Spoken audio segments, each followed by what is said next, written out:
From affordability to luxury, from location to high quality fittings. Be quick before it gets taken away. Either you are downsizing, buying your first home, or starting your investment journey. We passed the property in at 340, private negotiations with the highest bidder, ended up selling at the vendor's price at $376,000. This is the one you can't afford to miss. So, congratulations! What a campaign from Jazz, Singh and Kaz and the team. Jazz's knowledge of the local market, his use of the latest platforms in advertising made a big difference. It was a long process, but it was brilliant. Everything went well. Absolutely. Yeah. Beautiful experience. I've had conversations with at 7 in the morning, same night at 12 o'clock, and next day morning at 6 o'clock. That's what the commitment is. He constantly keeps on going with what we deserve for the property. He did a brilliant job, which is way more than what I expected, and I loved it. My name is Justin from Jazz Real Estate, EV Group. I look forward to see you at one of my open homes. And we are live at Jazz TV show with our own Aaron Leask. I'm excited. It's great to be here. Absolutely, Aaron. Thank you so much for joining us. It's what day is it today? We're Wednesday, isn't it? Wednesday already. Recording is Wednesday. Yeah, it's Correct. Easter's upon us. Yes. What's the plan for long weekend? A lot of hot cross buns and chocolate. And chocolates. There you go. How exciting it is. Mate, the topic of the show is how this seller made millions. Now, we'll talk about that. Guys, please hang till the end. We'll talk about a story, how this vendor made millions by or became a millionaire by using the method of auction. Now, today's topic is about really being casual and talking real thing about auctions versus private sale. I feel both the campaigns are really good depending on what suits a vendor. But of course, we've got one of the best auctioneers in the country here, Aaron. We'll share about why auctions are great, what are the pros and cons, and perhaps some of the stories that you have to share, Aaron. Well, hopefully after 20 odd years of doing it, I've got a few stories. But yeah, look, I think you hit the nail on the head with regard to the method of sale. Yeah. And auction and private sale work well for a vendor, and it will determine obviously the type of property they have and their timeline and motivation, etc. But auction historically has always been in any marketplace. The booming markets and the markets and the changing markets have always worked well as a method. It's tried and true. Melbourne is the auction capital of the world. Correct. Many other cities have tried to match us with our prolific numbers, but it's tried and true. And I think that we're seeing that now, even with the markets that we're dealing in, you and I. You get results, and the result may not actually be, okay, we had 5 bidders on the day and we sold it for 100,000 over. But the idea of auction, as well as one of the, obviously selling on the day, but the idea of it is to draw a buyer out for the agent to then deal with. Correct. Exactly. It's like the reason I love auctions is, number one, in any different market or any changing market or any what people call as a hot market, for us, that is also a normal market. Even a market is what people call downturn, or perhaps a declining market is also a normal market, because if you know the process, then the outcomes can be achieved irrespective of the market conditions. Few things, of course, for a seller to understand from an agent's perspective is to realize where the market feedback has been, how you run the campaign up until the day, and who's the auctioneer. It's just like how you choose an agent makes a massive difference. Yes. The choice of your auctioneer is also a massive impact, isn't it? That's right. And I think that a good auctioneer can really squeeze out those extra dollars and using various techniques. The way to do that often on the day can determine, it depends really on the day and how the auction's going. And an auctioneer really has to think on his feet.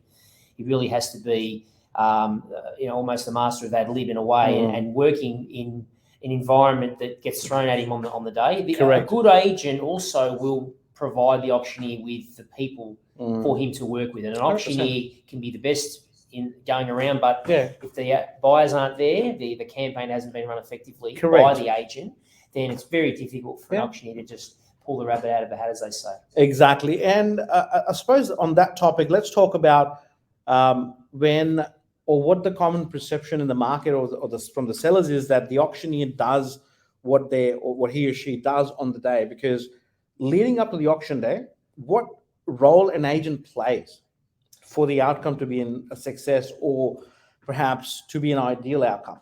Yeah. The agent really does the heavy lifting. Yeah, right. And the agent really needs to provide the auctioneer with as much relevant data right. as appropriate for the auctioneer to then advise and be able to walk into a situation to then go, okay, my suggestion is we do this, we started here, we call for bids here, Right. this is where we place a vendor bid, et cetera, et cetera, et cetera. Because at the end of the day, that's going to determine the outcome of the result. If an auctioneer walked in without any advice from the agent and just starts off the cuff, it's not going to work. You're correct. working as a team too, so it's just as important, because the agent really does 90% of it. The auctioneer coming in, that last 10% is the most important 10%. Right. But they are, that's where it all adds up to the 100. Correct. So would it be fair to say the analogy where a GP and a specialist telling a surgeon about what the problem the patient has? So if a GP is not giving the proper advice versus a specialist, what we sometimes call ourselves, with all due respect, is a specialist and a surgeon's tag team. Spot on. And it's almost, that's a great example. And another example is the solicitor advising the barrister before going to court. That's the same sort of thing. It's coming in and closing, I suppose. Yes. The situation, but that it's a full team effort, and I can't do my job without the help of you. Exactly, and vice versa. Exactly. And I suppose, tell us a little bit more about an experience where you thought that the property would not sell, but on the day, the process, either the property got passed in and you got an amazing outcome for a vendor. And we'll share one of our auctions from the past couple of weeks as well. Yeah, sure. Well, there's been a number of those scenarios, and it might sound surprising to the viewers and the listeners, but I couldn't tell you how many times we've had situations where the campaign, you're going into the day and it's a bit light on for interest, and the agent isn't confident. And that may be the case because the feedback has been that as such, but something funny happens in those 15 minutes. As soon as the bell gets rung and we walk out and we do the announcements, it's something funny can happen. And there's probably, I can count on two hands at least how often that's happened, where you've had going out, you're thinking you're going to be passing in on a vendor bid, and then you just get a little start. Exactly. And then nothing, and then another start, and all of a sudden it's backwards, forwards, and you've got 5 people involved. Exactly. And you're selling at 100 over reserve. So I think it probably also comes back to the variations of the property needs to be ticking the boxes. Correct. The price range, the marketing needs to be ticking the boxes. The agent needs to be thorough. Correct. It all just comes back to it's a complete team effort. But And I guess from the day the campaign's launched, having an understanding between the vendor and the agent is so critical, because if a vendor and the agent's not aligned on what needs to be done throughout the campaign, and the feedback is the agent providing all the feedback to the vendor and the auctioneer, and understanding whether the price is correct. Location of the property, of course, you can't change it. But again, what factors you can control is your marketing, better marketing. So for an example, we had an auction last weekend. Again, Aaron was the auctioneer there. The auction campaign has been so amazing. We started with a private sale, and we felt that auction would be a better method. So we discussed with the vendor and touched on the pain points of the campaign and thought auction would be a better solution. So we switched the campaign to an auction. And that's exactly what got us close to the sale now, where we were anticipating probably about 3 or 4 attendees on the day. But again, serious buyers. but half of the street was full. Mm. And the auction video is coming soon anyways. We were thinking the bidding would potentially, depending on, again, the estimate that we had from the buyers and the feedback, bidding would be relatively low, but we got that close to the vendor's reserve and still negotiating at the moment. So had it been on a private sale, perhaps there might be an offer here and perhaps the vendor is here. It'll be hard to bridge the gap sometimes. Yeah, very hard. So, but what the auction has done is now bridge that gap and got us close to the outcome. Yeah. Versus the auction we had a couple of weeks ago, or not, I'd say a couple of months ago, it feels like weeks only, at 10 Tramota. Mm. That auction there, the vendor's reserve price was quite realistic. Feedback 720, 730, vendor's reserve 760, sold at 810. 810, yeah. So That's right. I was surprised myself. Yeah. The transparency of auction as well is great for buyers. Yeah. Because I think in the private sale method, it can be difficult as well for the agent to be able to handle multiple offers. Auction with multiple offers is quite easy to handle because all of the buyers can see their other competition. Correct. You can see it as an agent. There's no smoke and mirrors. It's all, Correct. hang on, this is where your competition's at, and it's dealt with within a 10 to 15 minute period. Versus Exactly. some private sales, negotiations back and forth, multiple buyers. You end up bringing him in the Correct. boardroom if you've got 3 or 4 anyway, Yeah. and you have an auction. So Correct. you sort of end up short-circuiting that process. Exactly. Guys, we'll take a quick short break and we'll be back shortly.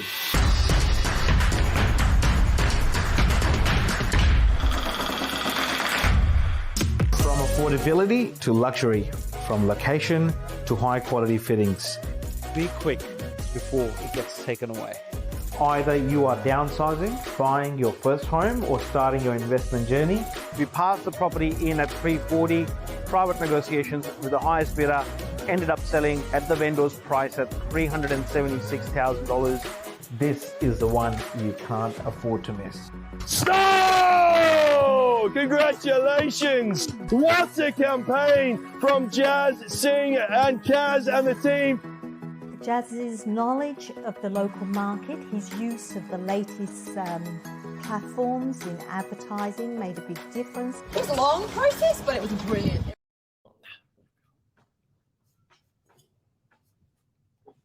And we're back again. So, talking more about an auction process, let's dive deep into the current market situation and what would Aaron Leask advise a vendor in the current climate? Well, I think the current climate, there's hesitation from a lot of vendors at the moment because their feeling is that, well, if I go to auction, I'm not going to sell, and it's going to be a failure. Right. And as we might have mentioned in the outset at the top of the show, is that at least getting a bidder, flushing out a bidder, is a successful auction campaign because you found somebody that one has bid publicly on the home, they've put their hand up, that you can talk to. Correct. Private sale, you'll see a lot of conditions thrown into an offer. A lot of subject to finance, subject to building, subject to pest, subject to the sale of my home, subject to me buying grocery today. a number of things. Exactly. So the auction takes that out. So it's really leveraged towards a vendor. Yeah. I think the trick is in a changing market is to getting the pricing right. Correct. And the marketing and the advertising right, because then that draws the buyers in. Yes. And I think, you're very good with your videos. I think you do a fantastic job with that. Thank you for that. So if you are selling a point cook, you've got to call Jazz. But with regards to that, I think, it's still a very, very tried and true method. Yeah. And then you open the door to having no ceiling on your price as well. Correct. So private sale, you're asking $7.99. Buyers very rarely, if ever, pay more than the asking price. They're Correct. always coming in at $7.50, $60, $70, and we have to negotiate up. Correct. Auctions, you might have that same property at $7.20 to $7.90. Exactly. 7 to $7.70, let's say. Exactly. And you end up getting 8, 10 potentially, because if you find two buyers at $7.80, well, they both can't buy it at $7.80. Correct. One has to go to 790, the other one goes, oh, I'll do a bit more, I'll do a bit more, I'll do it, and all of a Correct. sudden you're at 800. Exactly. And I suppose the beauty of an auction process is, as you said, there's no cap. And we had so many experiences in the past where a buyer said, when the asking price was 690 to say 740, and they say, I'll go unconditional, I'll go 710. And you negotiate, and deep down, you know, there's only one party who's paying that, rest of them are here. Mhm. And you can't even risk that as well. That's right.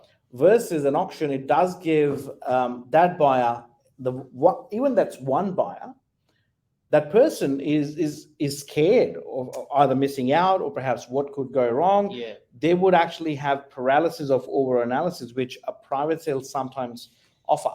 And they don't have any visibility either on other interests, whereas the competition element of an auction will inadvertently give Correct. the buyer confidence that they're making the right decision Exactly. because someone else is interested. Correct. Often in private sales, they have no visibility. Usually they've gone through on their own. So they haven't Correct. been through the open house. They haven't seen 5 or 10 other buyers. Correct.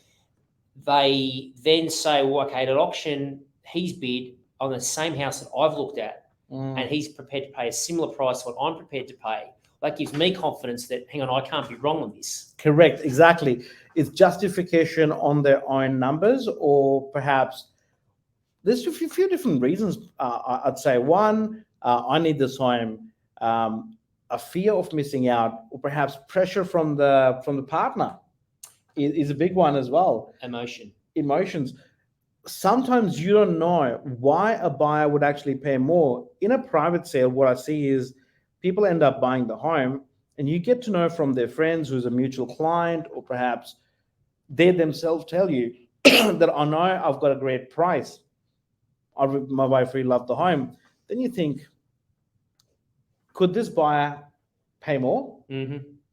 And versus at an auction, that person would come in with the journey in the back, where they've missed out on a home, they've missed out by $5,000 on 4 different homes in the last couple of months. They would not let it go. And same thing happened with 68 Prudence, one in Alamanda. You did number 60. Yeah.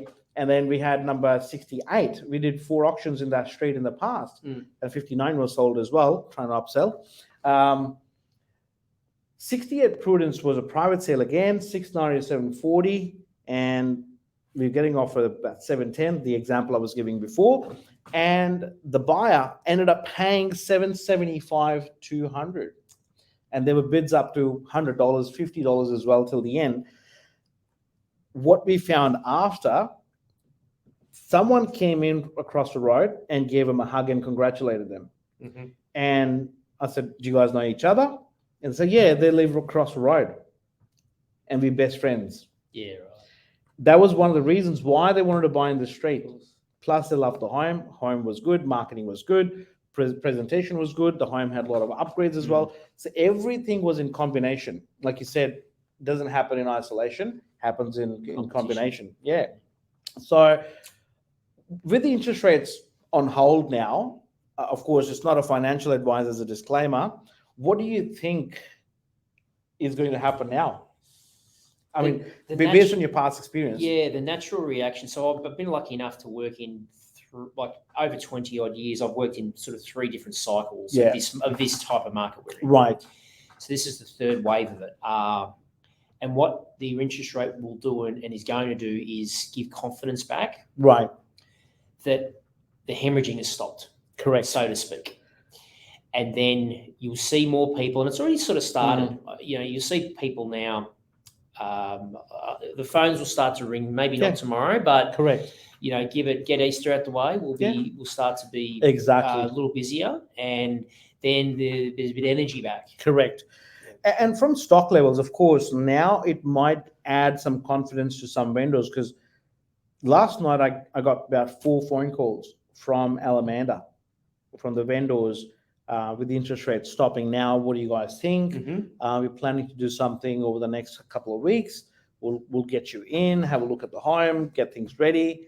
I feel there would be a lot more vendors in the same position, but when there's more competition in the same estate, unless the homes are not comparable. Yeah, we're seeing. I mean, we've been working together for a while now, and we've been seeing. I've noticed anyway at the auctions, there's been really consistent numbers. Correct. And so that's only going to improve. And I think if vendors are listening to this and watching this, now is the time to really move, because what will happen is if you start to have other homes in your patch, Correct, come up for sale when you want to come up for sale, a buyer's going to have a lot of choice. Correct. And that's where prices can suppress. correct. If you can sell, at a time where that there's not a lot of competition around your home and other homes like yours, Correct. that's the way to do it. 100%. And I suppose from the market's perspective and what the buyers are doing, because buyers will be waiting to buy as well. Yes. And the minute they see There's more clarity. over reserve, 3 or 4 bidders, missed out on this one, missed out on that one, missed out on that one. Correct. That's where you'll start to see them change their Exactly. method and change their habits. And I was reading somewhere there's going to be about 7,500 skilled migrants coming to the country this end of the financial year in Melbourne alone, and roughly 130,000 by the end of the year as well. So that's a big number.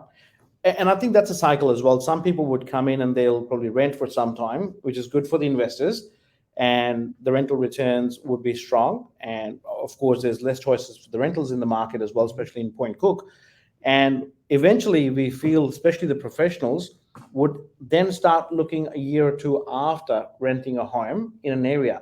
And sometimes we've seen people go for a 12-month lease and start looking in the 6 or 7 month, and then end up buying. We get tenants coming into the area from, say, Docklands or City, where they're working for NAB or IT, banking background, accounting background, and they're one of the best buyers that we can get in Point Cook, because we got better schools in the west in Point Cook, and they really respect the area, the demographic, and they really want to be in the area and provide better education for the kids as well. Yeah. So that's one of the things as well. So in a nutshell, Aaron, what would you recommend a vendor if you were to auction your home? What things you would do? As far as the property or A to Z. A to Z. Well, A to Z, we could be here all day, Jazz. Yeah. But no, look, I think, a couple of points to really consider if you are the owner. You don't necessarily need to renovate the whole house to put it on the market. Correct. The basic essentials that you can control, such as front and back garden. Yep. Maybe a repaint. Yep. But clean, declutter, and just get the basics in the house right, because the house is the house. Correct. Unless you had the time and the Resources, funds and resources to go and say, okay, let's renovate this. Let's put a decking on. Let's, da. So I think first and foremost, control what you can control and present your property, whatever that is. Correct. Whether it's a bit dated or it's brand new, present it in its absolute best possible light. Correct. I would be very considerate of what the local market does as far as comparable sales similar to your property as the vendor. Correct. Really focus on something around and close by. Within usually 500 metres is a good guide, is what I would use. Correct. A kilometre out can be a little bit distracting as far as it's not really the right relevant property to be going with. Correct. So I'd stick to within your little circle around you there, 300, 400, 500 metres, and obviously pound for pound match up what is yours, 3-bed, 2-bath, the 3-bed, 2-bath sale, and your land size. I would also look at timing of the year. Yeah. There's a misconception that spring, you have to sell in spring. It's the best time to sell. It's in fact the reverse. Yes. Because everybody thinks spring's the best time, so they all put their house on the market in spring. Exactly. I'd be doing it in what's supposedly off-peak time, but they're in real estate these days with the internet. There's no off-peak time. Correct. We did an auction late January, Feb, I think it was. Correct. Gangbusters. Yeah. We did an auction late December. Gangbusters. Yes. July, same thing. Correct. I'd be they're the three things that I would be looking at. 100%. And I suppose I sold my property probably about last year in winters as well. Mm-hmm. and exactly the same thing. We made sure the house presents really well, what's recently sold, and what's on the market, Yes. which is in competition. Yes. And this is exactly what we recommend a vendor jump on what's sold plus what's available in your competition. That might help you price a little bit more depending on what's in your competition. If there's less stock available in the market, we went in the market and we realized that there's probably about 6 to 7 homes within 300 to 400 meters. And I wanted to competitively price my home. And rather than pricing it here, I actually started my guide from here and I actually got towards the upper end of the range. And I took the market very seriously at that point where when I got my offer and a week or two after, similar properties actually went for 10, 15,000 less. And 2 months after, when there's further interest rate rises, same home sold for about 30,000 lower. Yeah. So that's an answer, because first open home, I had 3 groups. And I thought, no, the guide's not right, and I adjusted the guide straight away. And you had a reaction. Correct. So that's the thing too. With you've also got to look at this on the fly. Another benefit to the auction method is you can do this. That on the fly, if after week 1 your numbers are really, really good, price can go up. If Correct. they're really, really bad, you can adjust the price down. Correct. And I think being able to read the situation in real time and the way markets work and are working these days. Over 4 weeks, if you don't do anything from week 1 to week 4, then you're in trouble if you need to change. You need to really change 7 to 10 days. It needs to be a reassessment. How are we tracking? Are we tracking okay? Yes, okay, let's continue on the path we're on. If we need to make changes, that's where you make the changes, because getting to the auction week's too late. Yeah, 100%. I remember the day we had an open home, we were already expecting about 10, 15 groups, and first turned up, 5 minutes later, second turned up, 10 minutes later, third turned up, everyone left, and I was standing there. Nick was there, remember? And I said, let's see. Let's see. 1 minute to go, I said, we'll just wait here for another 5 minutes. No one else. And I was on the phone with my wife straight after, and I said, I reckon we need to adjust the guide. Make the adjustment. Straight away, because I just didn't want to make a decision. What a lot of people I see make and they don't listen sometimes, with all due respect. And but I suppose the agent is a person who would actually feel the pulse of your campaign straight away. Yes, and that's where the trust comes in. Correct. We talk about a team effort, and the vendor, the agent, the auctioneer are all one team. But the agent is the soldier in the field. Correct. That is reporting back to the generals about what they're seeing and what they're feeling. And you can take that advice on board, or you can discount it. They're the 2 options. And I think taking the advice on board, not to say that, you have to do every single thing that the agent says, but you've employed them to, bring you the result. Correct. So you should be advised, and my advice would be the 4th point would be to listen to what they're suggesting. Correct. Because they're seeing everything. Yeah, exactly. Great. Guys, we can go on for all day here, but Aaron, thank you so much for coming on our show today. Anytime. And that's a great value, and I'm pretty sure we'll be able to do more lives like this in the future. I think so, yeah, it'd be great. And help and guide our clients and the community itself. And guys, do remember there's a few festivals coming up in Point Cook Pop-Up Park on 22nd of this month and 30th. I've just met with the organizers in the area, and they would love to see the support and the community coming together. 22nd and 30th, we'll be posting online about these 2 events. So please join us, and would love to see you there. Thank you so much for your time, and thank you so much, Aaron. No worries. Thanks, Jess.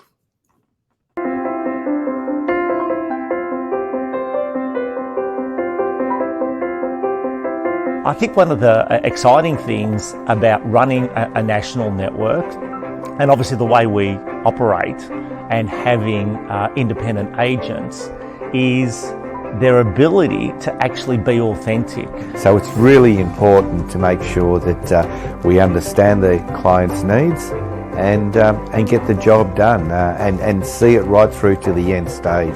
Very important. The fire and the passion for getting the top sale results for our clients is absolutely paramount, and it hasn't ended since the last 10 years, and I don't see it finishing anytime soon. It's more about now passing it on and passing on the skills to the new generation as well. Helped us achieve great results in the past, and I am absolutely sure that we will continue achieving the same results in future.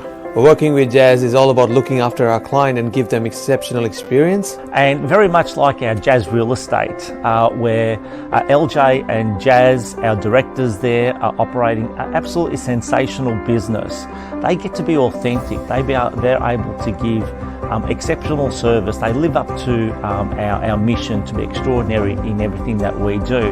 That's the level of research we do on an individual to understand where this person has been, how long it's been on the market. As I always repeat myself, understand the journey for them to understand you as an agent as well.